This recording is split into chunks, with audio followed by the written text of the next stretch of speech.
The porch light glared on Claire's threadbare coat, the November chill biting deeper than the billionaire's icy rejection echoing in her ears.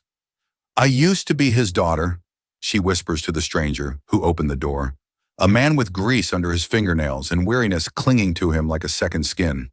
He doesn't know she's his new nanny, or that his daughter watching from inside is about to change everything.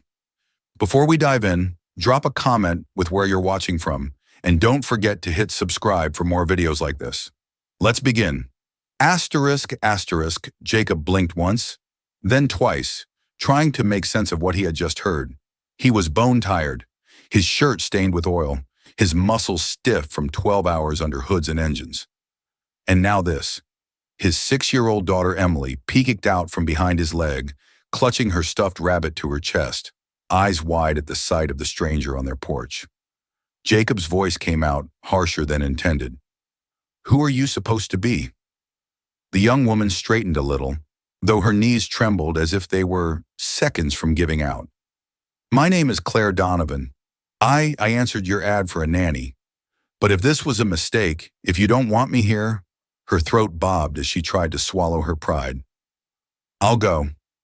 She took half a step back, clutching the strap of her bag as though it were a lifeline. Emily tugged Jacob's sleeve. "Daddy," she whispered so softly he barely caught it. "She looks cold." That tiny voice pierced the hardened wall Jacob had built around himself since his ex-wife walked out 3 years ago. He was a man who had learned the world would not hand him kindness. And yet here was his daughter reminding him that kindness wasn't about what you got, it was about what you gave. With a reluctant sigh, Jacob stepped aside. "Fine, come in. You look like you're about to collapse on my porch." Claire hesitated, her pride battling her exhaustion. Then with a faint nod, she crossed the threshold. The warmth of the Hayes home wrapped around her like a forgotten blanket. Her eyes swept across the room-patched couch. Toys scattered, the faint smell of spaghetti simmering on the stove. It was simple. Nothing like the marble hall she had grown up in, but it was real and safe. Jacob poured her a mug of coffee and slid it across the table. "Billionaire's daughter, huh? What's someone like you doing applying to babysit in a house like mine?" Her fingers tightened around the mug. For a moment she said, "Nothing," staring at the steam curling upward. Then her lips parted. "Because I lost everything, and all I have left is learning how to be useful to someone again." Emily, curious, climbed into a chair across from her. "You don't have a family anymore?" she asked innocently. The question hit Claire like a punch. Her breath hitched and she quickly shook her head. "Not the kind that wants me around." Something in her voice, raw, cracked, made Jacob freeze. He'd heard that tone before. He'd lived it when his wife slammed the door one last time. "Listen," he said, his tone softer now.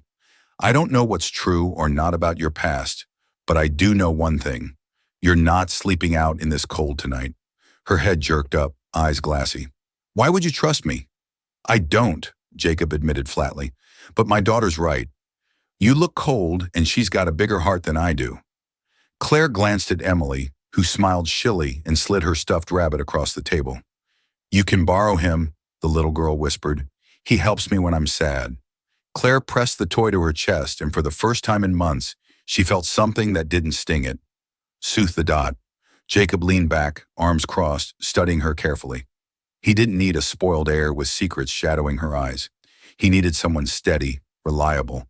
But something told him maybe, just maybe, this woman on his porch wasn't here by accident. Dot. And neither of them had any idea just how much their lives were about to change. Asterisk, asterisk. Jacob didn't sleep that. First night after letting Claire stay, he lay on the worn couch in the living room, arms crossed over his chest, his eyes on the ceiling, while the hum of the refrigerator filled the silence. He could hear her soft footsteps upstairs in the spare room, the creak of the bed frame.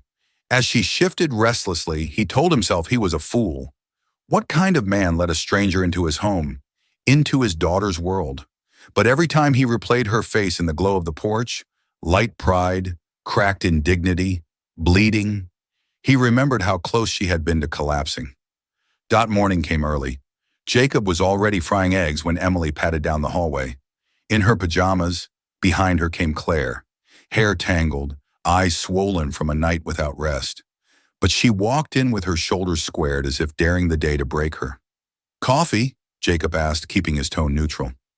"Yes, please," she said softly, sliding into a chair. Emily plopped beside her, chattering about school, crayons, and her show on tell project. Claire listened intently, nodding and smiling faintly, as if every word the little girl spoke mattered. That small act unsettled Jacob. He had seen women fake smiles before, women who only half listened. Claire wasn't pretending. Dot. When breakfast was over, Jacob set down his mug. "So if you're really serious about working here, I need to know what I'm dealing with." Claire's hands curled into her lap. "You don't have to believe me, but I wasn't lying last night. My father is Victor Donovan. Maybe you've read about him. The shipping empire, the skyscrapers." Jacob raised a brow. He had heard the name everyone had, but sitting across from him was not the polished heiress from magazine covers. This was a young woman with chipped nails and a jacket that didn't fit right. "I told him I wanted to work on my own. I wanted to live without his money. He laughed in my face and said, 'You'll crawl back in a week,' when I didn't. He cut me off completely. No more accounts, no trust fund, not even a phone call. That was 6 months ago." Her voice trembled. "I thought I could survive on my own, but the truth is, I couldn't. The money ran out. The so-called friends vanished and the jobs. Well, no one takes a Donovan seriously when she's scrubbing floors." Silence stretched. Jacob's jaw tightened. He understood more than he wanted to admit. Being left, being underestimated, being forced to prove yourself. Those wounds ran deep. Emily broke the heavy air with a whisper. "Didn't you miss your dad?" Claire blinked, her throat closing.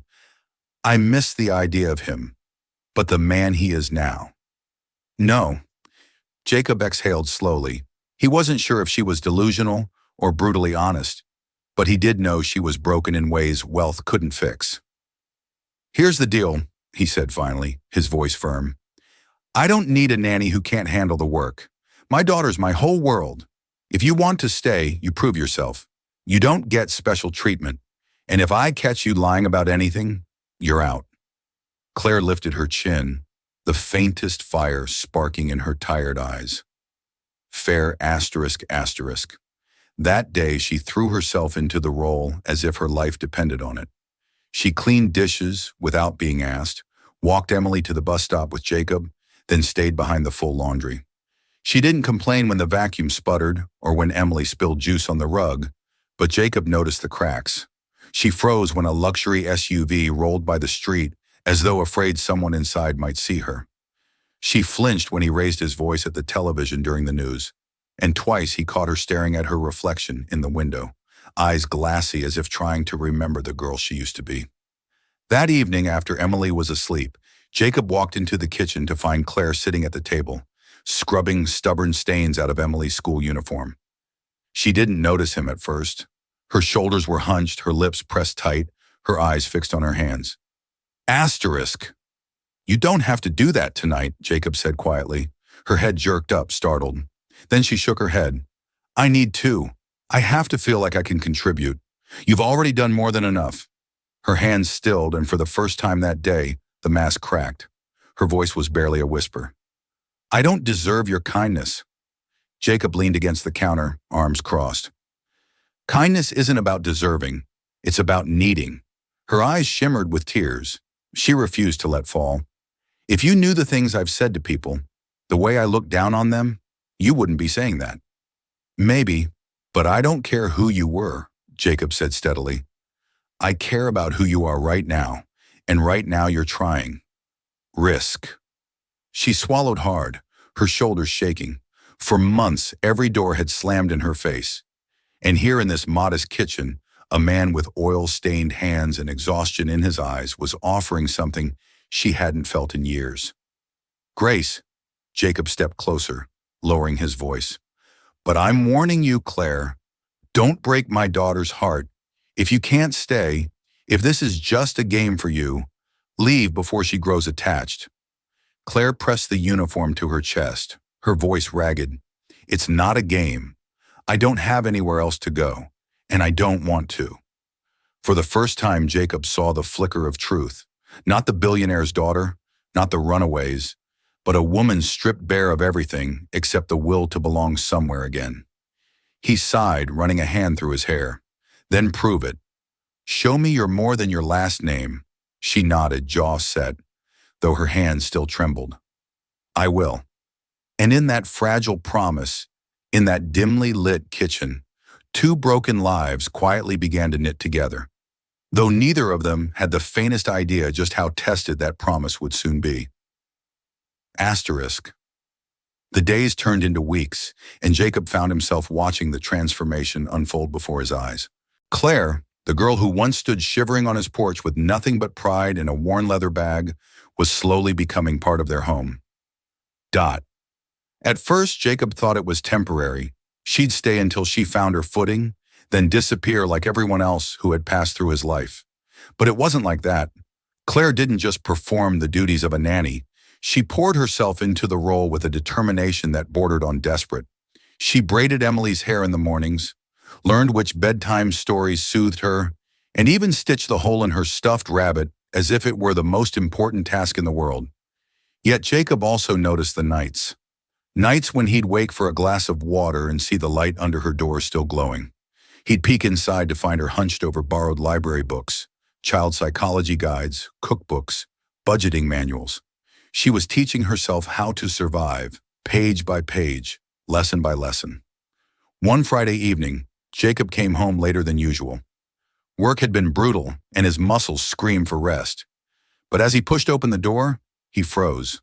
There in the living room, Claire sat cross-legged on the rug with Emily. They were laughing, really laughing, while playing a board game. Emily's giggles bounced off the walls, filling the house with a sound Jacob hadn't realized he'd been missing. Claire's eyes sparkled with an unguarded joy that stripped away the last traces of the billionaire's daughter. She looked human, real. Dot. Jacob leaned against the doorframe, a strange warmth spreading in his chest. For years, his world had been work and responsibility, survival and exhaustion. Now, for the first time, he felt a flicker of something else. Hope. But hope was dangerous. He knew better than to trust it. Later that night, as Emily slept, Jacob stepped out onto the porch to clear his head. Claire joined him, wrapping herself in a thin blanket. The night air was sharp, the stars burning cold above. Your daughter, Claire said softly, her breath forming clouds. She's incredible. You've raised her to be kind, gentle. I don't think I've ever met a child like her. Jacob's gaze stayed fixed on the dark horizon. She's all I've got. Everything I do is for her. Silence stretched between them until Claire whispered. You asked me once why I'd show up here. Why a Donovan would scrub floors and wash dishes.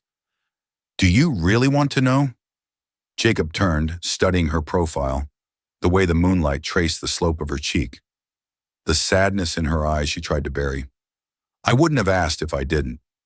She gripped the blanket tighter. My father didn't just cut me off. He humiliated me at a gala in front of hundreds of people.